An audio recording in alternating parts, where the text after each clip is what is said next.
we'll start out with quick introductions here. So I am Jason Splett. I have been in the school construction industry for the last 17 years. My career started out as an on-site construction site superintendent. I was a project manager. I went to facility director of Park Rapids Schools. And now I serve in business development. So my focus today is helping rural schools across the state of Minnesota plan and fund building improvements. I've had the pleasure to work with Goodrich, Park Rapids, Red Lake County Central, Red Lake Falls, Wampanoag, White Earth, Boston, and a number of other ones in passing successful referendums within the last few years. So glad to be here. Thanks for coming, everyone. And I'm Todd Rapp. I own my own communications firm. About 20 years ago, a superintendent approached me out of the blue to ask the question why the district can't pass a referendum. And my response was just off the top of my head, because you spend too much time worrying about a referendum and not enough time connecting with your communities. And since then, my business has worked on 120 of these, most of them in rural Minnesota. Our clients, we're fortunate, have had about a 72% success record in passing at least their primary question. And I tend to talk about it like that because questions 2 and questions 3, there's all these political reasons why you put multiple questions on the ballot, right?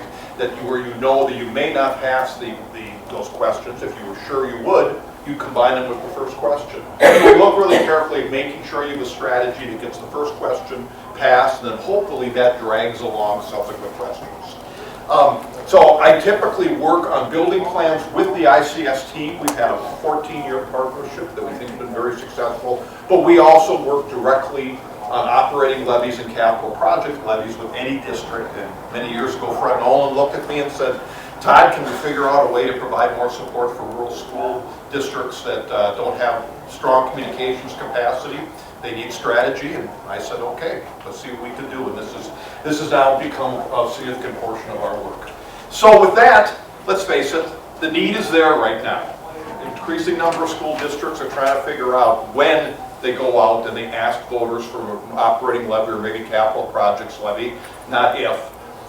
Increasing percentage of the facilities in rural Minnesota are older, right, and need of, at minimum, renovation, if not at times full replacement. So the need's increasing all the time. So let's talk a little bit about what we're seeing out there in the marketplace.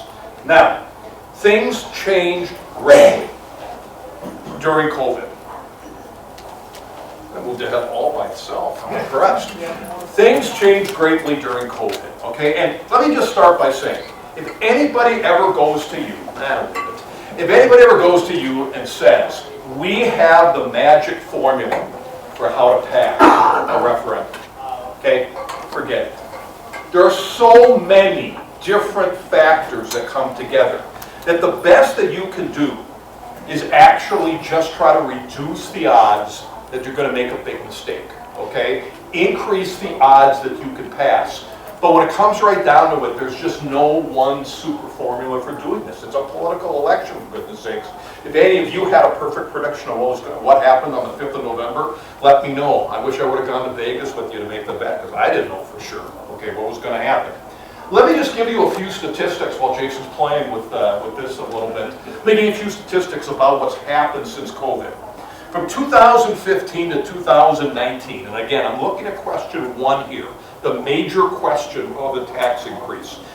There were 313 rural referenda, and 60% of them were successful, 6 out of 10, okay? Pretty consistent amount that we've seen if we go back well into the previous decade before that. In 2020 to 2024, so the start of COVID through this year, there were only 260, so about 53 less, and the success rate was 51.5% in rural areas. Now, I'll tell you what ended up happening that caused that. There were far fewer bond referenda. That is, people took the building projects and put them on the shelf for a little while. But bond referenda were about as successful in these past 5 years as they were the previous 5 years. But operating levies, there were about the same number in each of those 5-year data sets, but the success rate went from 67% to 42%. Okay? Now that's a pretty big difference if you think about it over time. And also the distinction during these last 5 years between operating levies, asking for money for the classroom, and building bonds, asking for money to improve your facilities. The fact that those amounts are so different is very unique. Now, I don't want you to be hesitant to going forward. I want you to go forward with confidence. I want you to go forward with a good plan. And so I'm going to tell you right now that the three things that we want to talk with you about are, first of all, great planning processes. I'll leave that to Jason. The second thing is how you do the strongest possible communications. And the third thing is how you add just a little bit of political savvy to find that extra edge that maybe you get by picking the right time or the right type of question to go forward with. And that's kind of the information we want to provide you with right now. So let's walk through and let's talk about some of the environmental factors. And I will also preface this by saying that if we came here for an off-the-shelf communications plan, there really is no such thing. We've found over time about 70-75% of what we do in communications is very similar from one rural community to another. But it's that other 25 or 30% that make up what makes your district special. That's what's different from district to district, and you've got to be able to do both. So what I want to talk more about here is the environmental factors, but I'm going to throw out the following offer to any superintendent, any board member. Again, this goes back to a conversation a friend and I had a long time ago. And that is, if you need a consultation to talk about what you need to do in communications, because you're thinking about a referendum or you want to start to build out the support, if you need some kind of consultation, will you call me or email me? I'll get on the phone with you, absolutely, free of charge. If you want a half hour, 45 minutes, sit down, talk through it, have somebody who can answer questions, I'll do it. You want to use this someday, great. But I'll just tell you right now, I would be happy over the next year I talk to every rural superintendent in the state and answer those questions. And if I'm on the road, I'll stop by your offices. I'll see your community a little bit. I'm more than happy to do that. You shouldn't walk into this blind, and you should be able to pick up the phone and just call somebody at the start and say, okay, how do we get started with this? I'm happy to do that. So let us now talk about what's been changing for rural districts. And I'll tell you right now that each of the things that I'm going to list here, it's really an incremental change. None of these things are blowing up whether you can be successful or not. They're just making it a little bit harder. And because of the rate of passage in rural districts, we know that anything that makes it just a little bit harder is a little bit more of a risk for you than maybe it would be for a metro district. So the first thing that's changed is aging communities. By the end of this coming the decade we're in right now, half of the counties in rural Minnesota, half of the ones that are dominated by townships, are going to see that in a governor's race in Minnesota, over 50% of their voters will be over the age of 60. Okay, those are people who maybe they're fortunate enough to have grandchildren in schools, maybe some are fortunate enough to have great-grandchildren, but at the end of the day, they've lost a level of connection with the district that maybe they had 20 or 30 years before. In addition, aging communities tend to be a little bit more tax averse. And you've got to manage that in some way. You can't abandon the voters who are over the age of 60, but you have to find a way to talk to them in terms of value that makes them, maybe makes 40 or 45% of them agree that the investment has to be made and it's good for their community. The second is the disappearance of commercial industrial property values. The lower percentage that commercial industrial plays in your overall tax base, whether it's for referendum market value or net tax capacity, depending on the type of referendum, the more pressure there is on homeowners. And that's difficult in rural areas right now. Now, if you want, I don't know, I couldn't call this good news, but maybe it's just appropriate. Minneapolis and St. Paul are about to have the exact same problem as they start to see their business tax base begin to collapse while their homes continue to increase in value. But this has been a problem in rural Minnesota for many, many years. Any shift of even a few percentage points onto residential homeowners is potentially a risk for your referendum. Next, this general distrust of decision making, right? Coming into COVID, coming out of COVID, the national political scene, there's just a little bit more distrust going on there. The good news is that survey work that I've worked on with Peter Leatherman of Morris Leatherman suggests that the property taxes for schools are still one of the best types of taxes that people are willing to support. Now, would they rather be supporting a sales tax for schools or income tax? Sure they would. But still, there's a part is out there. The gut reaction from people is that making schools better is a better way to use tax money than other purposes. Fourth thing that's changing. We had full funding for education in 2023. Maybe some of you didn't notice that. Maybe they skipped over your district, but all the politicians said, we got full funding for education. And the problem there we really saw with operating levies. I think I've got the statistic in a little bit later here, but I think over the last 2 years, operating levies in rural Minnesota have passed at a 36% rate. And one of the reasons for that is because the news came out of St. Paul that they fully funded education, and people believe it as a rationalization for voting no. Do people actually know whether education is fully funded? No, they don't. Do they know all about all the mandates that were placed on school districts that sopped up those funds quickly? No, they don't know about that either. They just know they heard full funding for education, and now they have a rationalization to vote no, come back in a couple years and ask us. Another problem is that the amount of money spent per student in Minnesota has now reached a fairly high level for most people who just look at that number and kind of blink and go, okay, how much does it take to educate a student?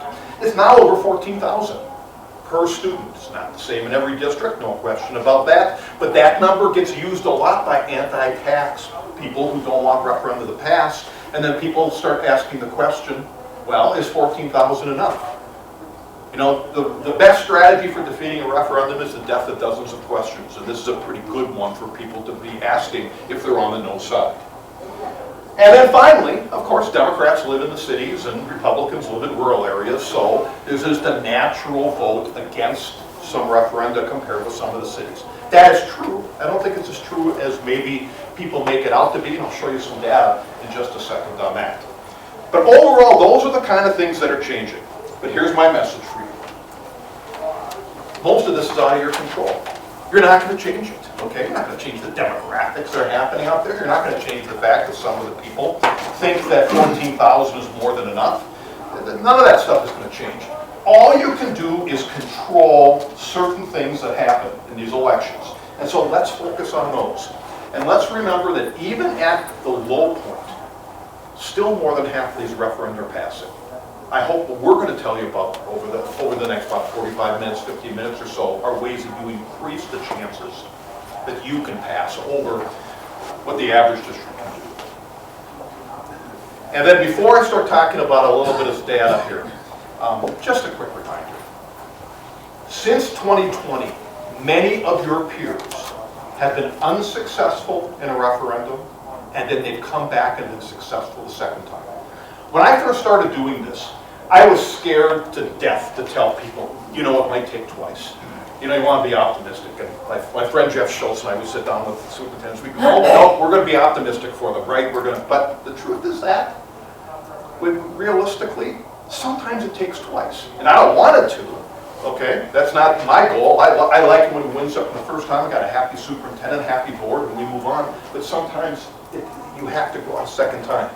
Since 2020, the start of COVID, every one of these districts has succeeded in coming back and passing something. In fact, I'm missing one, and I'm so embarrassed. Rochester, which we worked on this past November, should be added to this list, okay? That's 32. Maybe there's a couple more out there. I don't know. And if I don't have your district on, or a district you know of, my apologies. But the point is this, okay? People who stick to the plan, who stick to their processes, who stay focused, who understand that sometimes you put a plan out there and it just doesn't stick the first time, but you build off of that, then you go back again. Those can be the most successful districts that there are. Okay, so just before the election, Peter Leatherman and I decided we wanted to put out a little survey for the public, and Peter was nice enough and let me design a few of those questions. I want to give you a little information from them. They'll make you think about, I hope, think about a referendum just a touch differently. The first question is, where does your support come from? Now, we asked people somewhat of a blind question. We said, first of all, we gave them maybe 7 or 8 different ways that money could be spent for the district. Asked them what their most important priority was, then their second most important priority. So we got them thinking about the things they care about most. And then we said, would you support a $15 a month property tax increase? And the answer was, 60% said yes, 36% said no, 4% said don't know, which is not very surprising. 4% said don't know because frankly they already had something in their minds, and we were asking this right before the presidential race where people tend to have fuller formed political opinions. If you want to separate this between the metro congressional districts and the rest of the state, it was 61-59. Now that's not to say there's as good a chance of passing something in rural areas as there is in metro. That's just to say first glance, gut reaction is about the same in outstate as it is in the metro. But let me tell you where it's different. It's different among women compared to men. However, that's the smallest point of distinction that I'm going to show you here. It's different young voters versus older voters. That shouldn't be a surprise at all. Of course, the 18 to 49-year-olds are less likely to show up for special elections. That's why you find a Vote Yes committee that'll work so hard. It is different for Democrats, Independents, and Republicans. That should not be any surprise. Maybe if we had asked about a $7 or $8 increase, we'd see that Republican number go up higher. And it's more among parents with kids in school than others. Doesn't mean all those parents show up. It just means that's the difference between people who have kids in school and those who do not. Okay, so the value equation though. What if we ask you to go from 15 to 20 or 15 to 9? And the only thing I want to show you here is that don't worry about the 15 and the 20 and the 9. All this is about is that do people move if you turn to them and say, I'm going to ask you for a little more? And the answer is yes. And the interesting part is that the support increases more quickly among the weaker groups in supporting referenda than support decreases among the good groups. These numbers are higher, so you lose them more quickly than you gain those folks as you go either up or down. Okay? But the point here is that, yeah, you are trying to find a price point, a value moment. Now, however, here's the factors that I've begun to look at most of all. First, do you think your district meets your expectations? I gave you a 10-point scale. If you gave it an 8, 9, or 10, there is 74% support for the $15 proposal, only 43% from the people who gave it a score of less than 8. If you're meeting expectations, people want to invest more money. If they follow the Senate or the school district closely and they feel like there's good engagement, 90% support. If they don't follow it closely, but it seems like there's good engagement, 55% support. If they just generally believe there's poor engagement for the district and the community, is down to 40%. Okay? Those are the things that I think drive success in referenda more than, here, let me give you 12 different bullets to tell you what things we're investing in. It's those feelings about how the district is doing. So, what does this mean in terms of adapting strategies? First of all, there are 3 critical beliefs if you're going to pass a referendum. Number 1, do you think the district makes decisions that will benefit students and staff? Number 2, are tax dollars spent appropriately? Number 3, do the board administration listen to input from residents when making big decisions? We have done surveys in over 20 districts, and anybody who says yes to all 3 of those has a 90% chance of voting yes on a referendum. Does that mean that works out 90% every time? No. People get worried about the economy, they hear you're fully funded. You're going to be, in 2023, we saw people turning away from these questions even though some of them fit into these categories. But overall, this is where the strongest support comes from. And that means your communication from the day you walk out of this conference should be thinking about those. Not how do we start to communicate about a referendum, but how do we tell people that we're always thinking about students and staff, that we're spending tax dollars wisely, that we listen to our community. You start talking about that now, and a year or 2 from now when you're out for a referendum, you're going to do a lot better.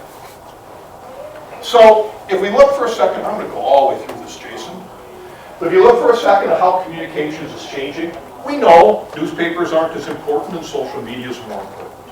We know that the era of communication diversity is hit, and fewer than 20% of people in your district would pick a single source as their most likely place to get information from.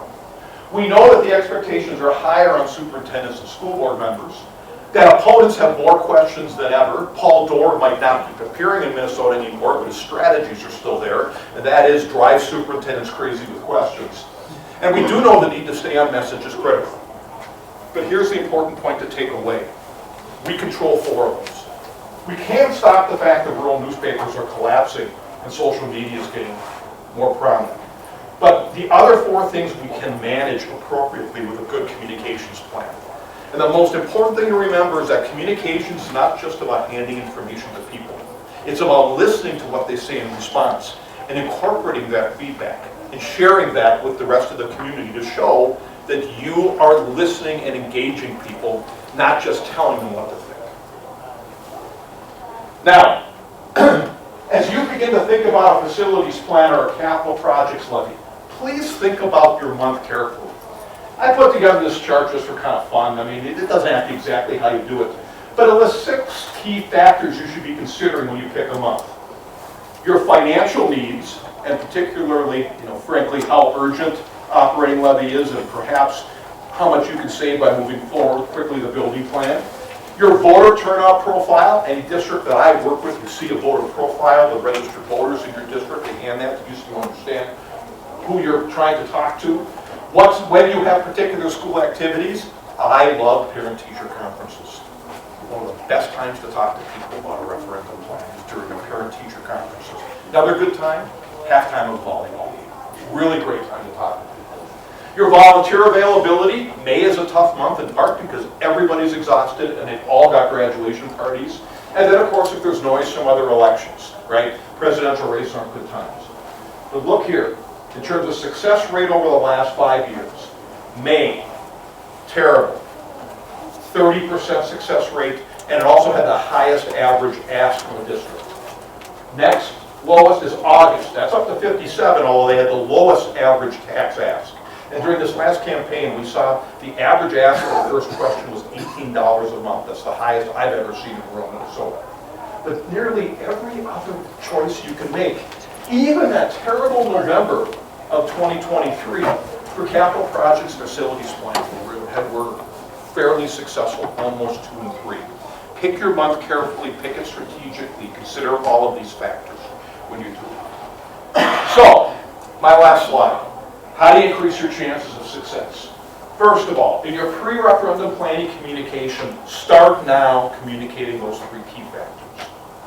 When developing your plan, get parents and staff, get board members involved. Don't just do lip service.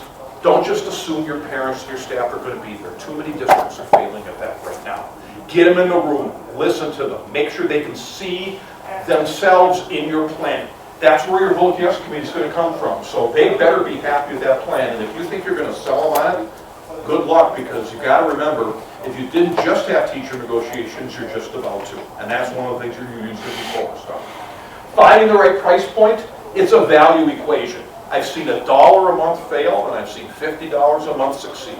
It's about the value people feel. But I'll tell you right now, your stakeholders, parents and staff, will have a little bigger appetite than others. So be a little careful to make sure you're testing it with the community. In terms of communications approach, please don't ever say the word marketing. Don't come up with a plan and think you're going to market to the community.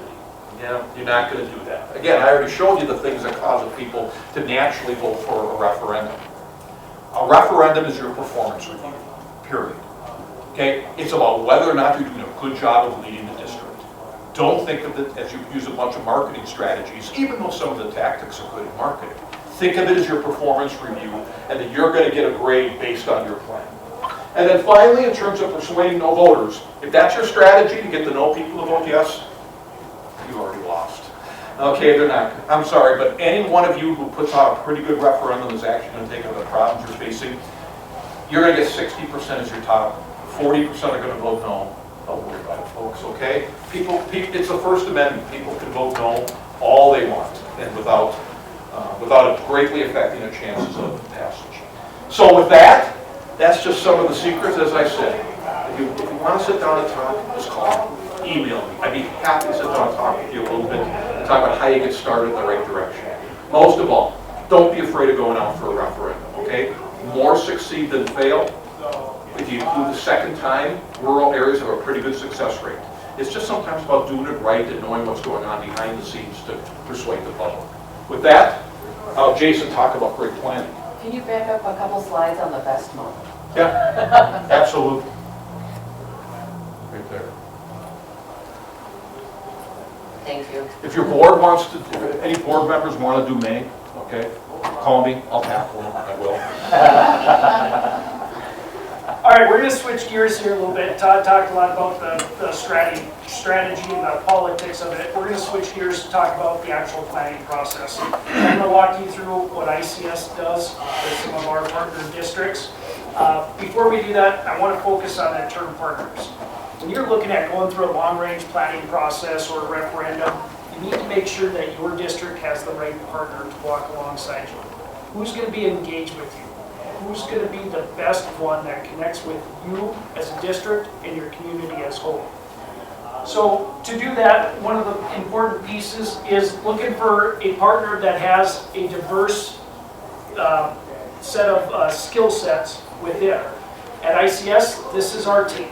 We have former facility directors. We have construction management experts that are spending every day of their lives running construction projects all across the state of Minnesota. We have architects and engineers. We have former educators. Former educators are an important piece. They can really connect with your staff differently than the rest of us. Communications and community engagement. Todd talked a little bit about that already. You know, if we don't go out and engage our community and we build these plans in a silo, it's superintendent's plan, it's the board's plan. We're not going to have success. We need to make sure we're getting out there. We have energy experts and facility assessment people. So you're not just hiring one person, you're hiring a whole team. So find the right partner that brings that diverse skill set to you. So when we partner with districts, this is typically the process that we take them through. I'm going to talk just about 3 things here. And the first one, Todd hammered on already, communication. We need to be communicating as soon as we're getting into the process. And hopefully, the district's already communicated before that. We need to communicate what our challenges are first. And as we start getting into the solutions, we need to be communicating what our solutions are, what the benefits of those solutions are, all the way through the implementation, and then hope that that district carries those communications forward and continues them through time. The second piece is the stakeholder engagement. Get your staff in a room, get your community in a room, figure out what their biggest needs are. You need to communicate the most with those folks early and often through the process. A lot of times, we try to go out and before the board makes that formal decision, go back out to the community and validate that plan. Make sure that you're comfortable, make sure that they're comfortable with it before making that final decision. The last piece here is accountability.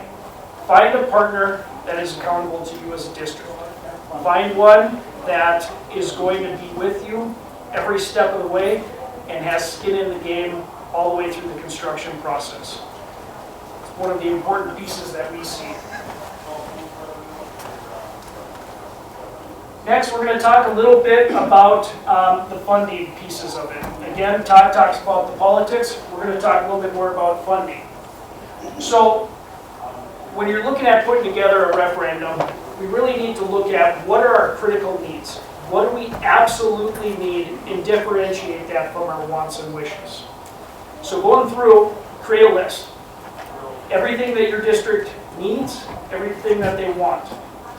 Start with what those absolute needs are and find a funding solution for that portion of the project first before you start getting down into the needs and wants. Todd talked about it earlier, where's that price point of your district and what they will support. Most times, communities will not support needs and wants, wants and wishes. So get to that. In addition, when we go out to referendums, the number one question that we get from community members is, are these needs? And you as a district need to be able to explain the needs and the reasoning over and over again to your community. Once you have all that entire list, there's a number of different funding solutions that districts are empowered with. You don't always have to take everything out to a referendum. There are times where you can look at the board-approved options, and we'll talk a little bit about board approval on the next slide. So you need to really look at it from a holistic view. What is going to be the best value to our customers? What funding solution is going to be the best value to our community. And never ask a question unless you're not prepared for a no. As Todd said earlier, how many districts failed the first time and came back out? It's important to communicate what the consequences are of a failed referendum. If we're looking at going out for a second attempt on it, we need to communicate that.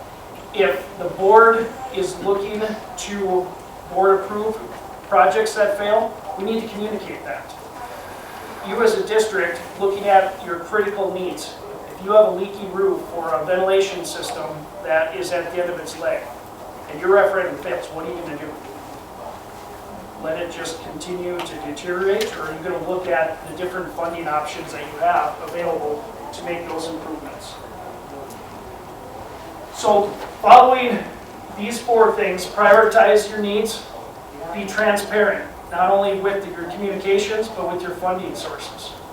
You need to find that right price point for your district, as Todd talked about, and then know what your backup plan is going to be.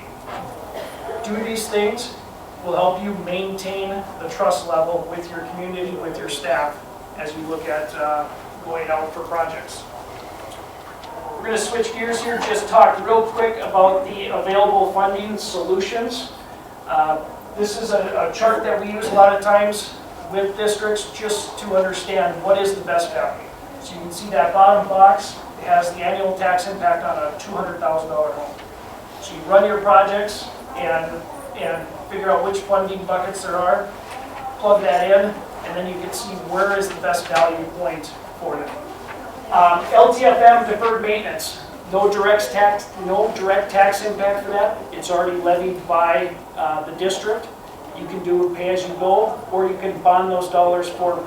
If you bond those dollars, they qualify for aid to school and can save your farmers some money. Performance contracting is doing energy efficiency projects and using the savings to pay for the project over time. General fund, Todd said that you guys all have lots of money, so we should have lots of money to do facility projects of our general fund, right? So those are the 3 that have no direct tax impact. As we look at the 4 on the right, we have abatement bonds for parking lot projects. We have health and safety indoor air quality for ventilation improvements. We have lease levy for new educational space, and then bond referendums. So really looking at all the different buckets and figuring out what's the best value and the price point for your district is important.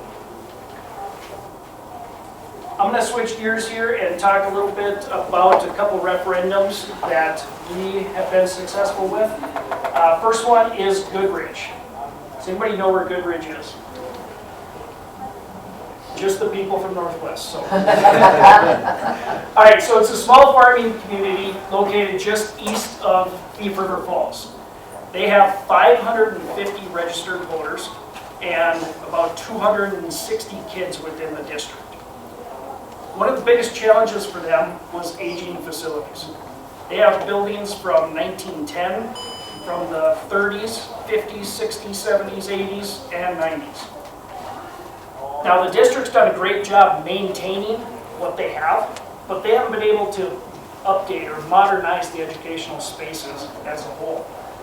So when we looked at going in there, the plan was really focusing on right-sizing the educational classrooms and providing safety and security. When I talk about right-sizing, they're a one-section school.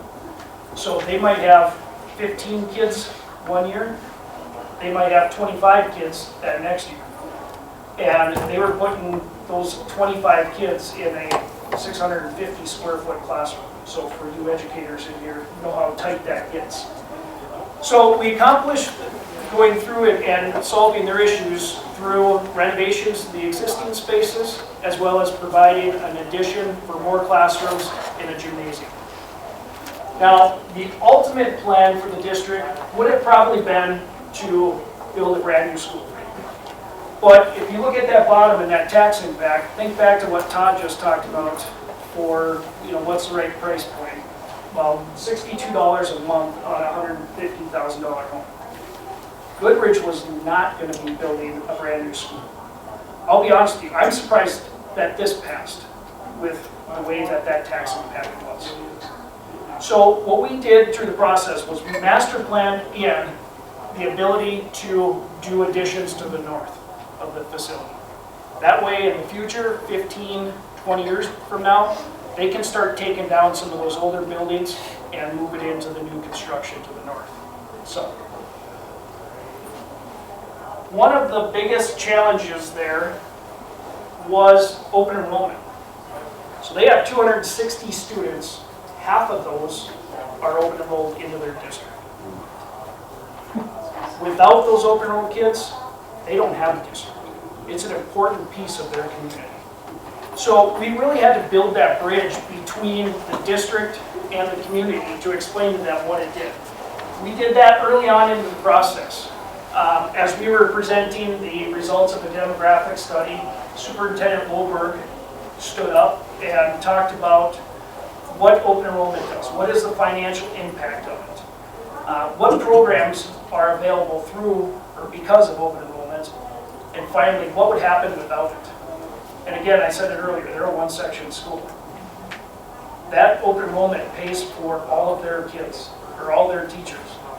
Without open enrollment, they wouldn't have teachers, I don't know what they do, they wouldn't have a district. So, it was an important piece for them. So, lessons learned there. Number one, Todd talked a lot about value, find that value for the district. The project that we put together provided value for those residents, and they supported it. It protected their school, it protected their community. If you've ever been to Goodrich, which you can blink and go through it very fast, that's it, there's a school there. Without it, the community has nothing. The second piece is advocacy. The Vote Yes group. Todd talked about that a little bit earlier. We looked at advocacy in a different format. With 550 registered voters, we were able to look at one-to-one connections and personal connections with each and every one of the voters. The advocacy group did what they called the NFL draft. They came in, they sat down in a room, and they had the registered voter list, and they started picking out names. They drafted their team. And that was the team that they were responsible to communicate with about the positives, the challenges, the solutions, how to vote, where to vote, why to vote, everything.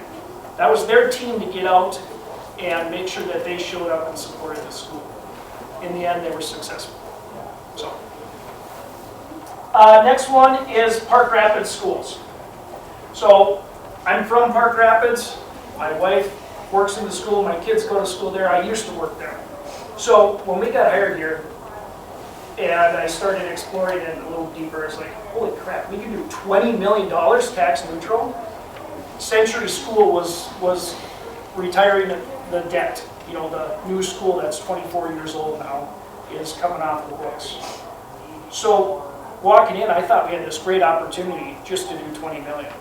Well, as we started going through the process, it quickly became apparent that 20 million wasn't going to solve their needs. It wasn't going to solve the biggest critical items that they had. So we had to work with the district and create a tailored plan. And a big portion of that plan was restructuring the grade levels, which we'll talk a little bit about in a few minutes. But I want to talk a little bit about the timing of it. We started this in 2019. As the board was about to make a decision on going for a referendum, COVID-19 hit and put everything on hold. Once things settled down a little bit and got back to the new normal, we need to figure out a way to pick up the momentum for the district.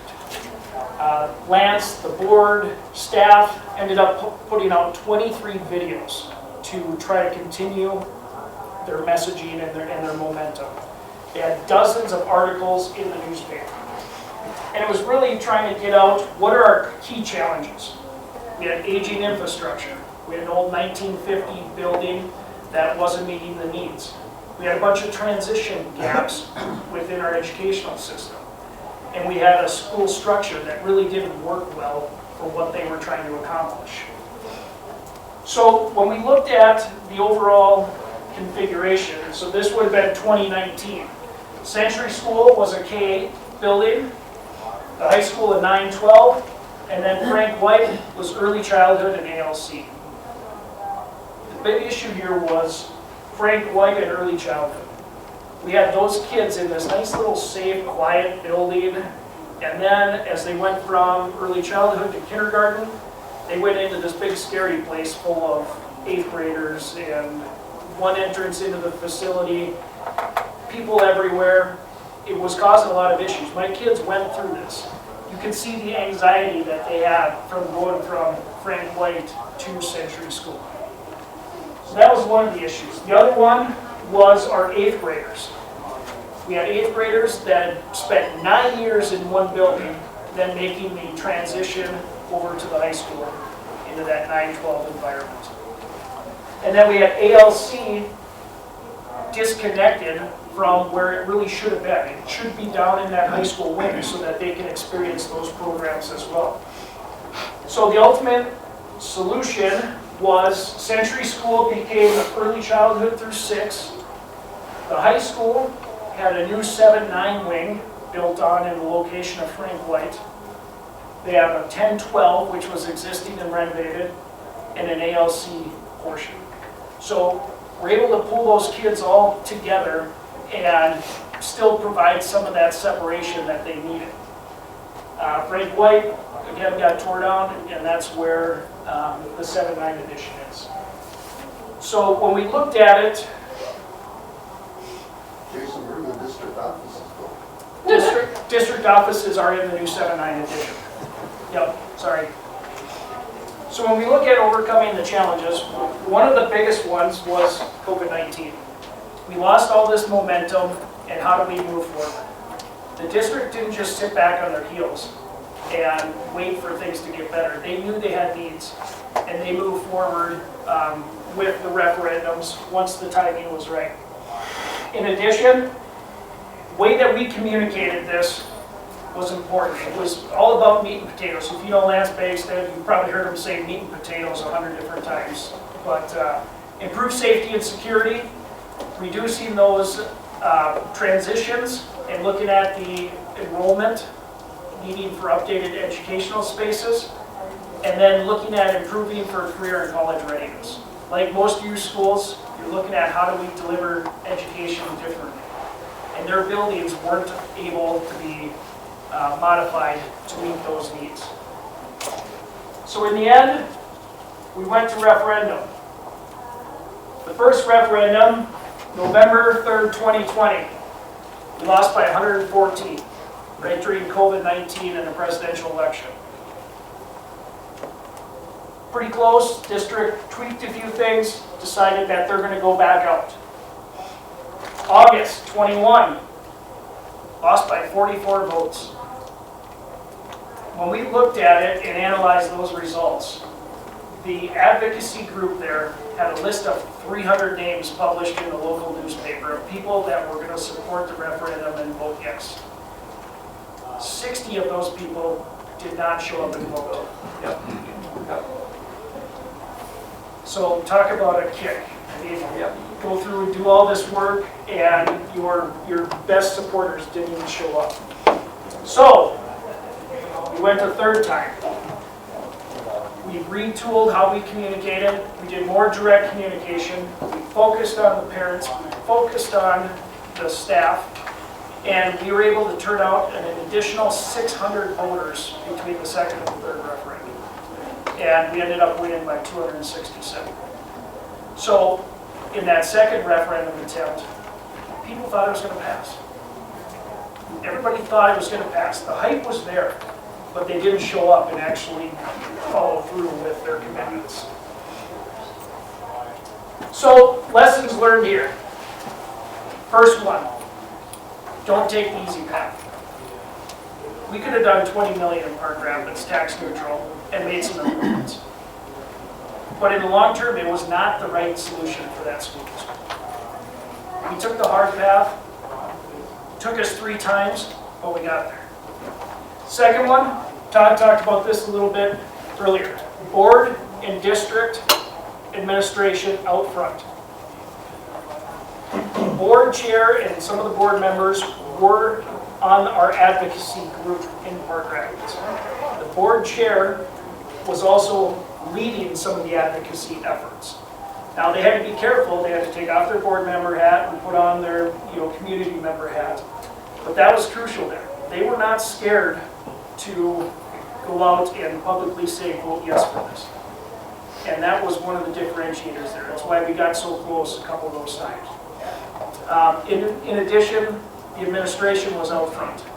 And then third things, sometimes these take more time. It doesn't always pass the first time. You can't get discouraged. Go back and try again. Did you guys change anything between your 3 plans? It was Money-wise, plan-wise? It was tweaked a little bit. The overall plan stayed the same. We looked at some different funding sources, looked at doing some board approved, as I think that was the 3rd referendum that passed. But as we're going through COVID here too, the cost was increasing on us every step of the way. So the plan pretty much stayed the same, but our cost actually increased with each referendum. So with that, we can let Bruce get to lunch now because he's wasting away there. No, it looks like it. Any questions?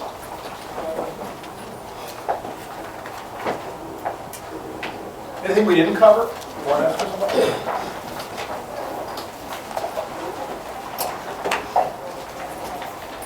I'll ask it. In 2021, your Vote Yes committee was able to go to the school district and get the public data of the students, okay? We did the same thing in Foley, did the same thing in Cambridge Isani. Can't do that now, okay? So how do districts and Vote Yes committees get to the parents? Do you have some strategies for that?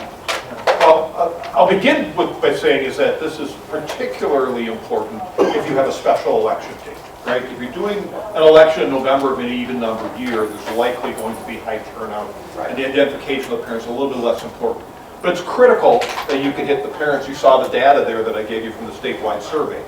Education Minnesota's attorneys have provided an opinion to the Jim Meyer, who's their field person who provides this to superintendents, that says that as long as the data that's being provided is parent-specific and never references a student in any way, that data can be classified by the district as public. Doesn't mean the district does classify it as public, but it means they could. And so there are still a number of districts, at least we've been working with, that have provided that parent-only list to the Vote Yes committee. Now, why would you ever do that? The Vote No committee could ask for it. Any Vote No committee that wants to spend their time persuading parents, you go right ahead. In fact, I'll get the Uber and I'll deliver them to the parents so they can go explain why not to make their kids' schools better. That's been the solution so far. Education Minnesota's lobbyists are going to be going back into the Capitol and asking for just a little tweaking on that law so it's even clearer. But, let's face it, some at the Capitol who are really work on, public data issues don't necessarily like the fact that advocacy committees have been getting access. But we've got a pretty good record of still doing that data. So you know the parents, you just wouldn't know how many kids they have, what grades they're in. That's right. Okay. And that's okay. Because All right. the reason it's used is for targeted contact mail, phone calls, and the like. Right. On your 2 case studies there, were there any students involved in any of the processes? Through the referendum processes. Yes. We engage the students early. As you know, we do listening sessions with the students. Just trying to think back, I don't recall pulling it in. We did some presentations to the students so that they knew what the projects were. But that's about the extent of it. So.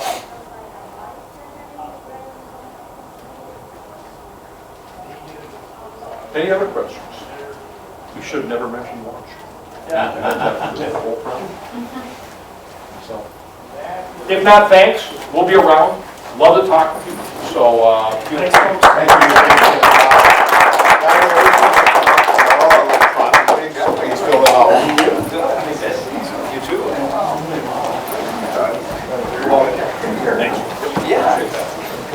Well,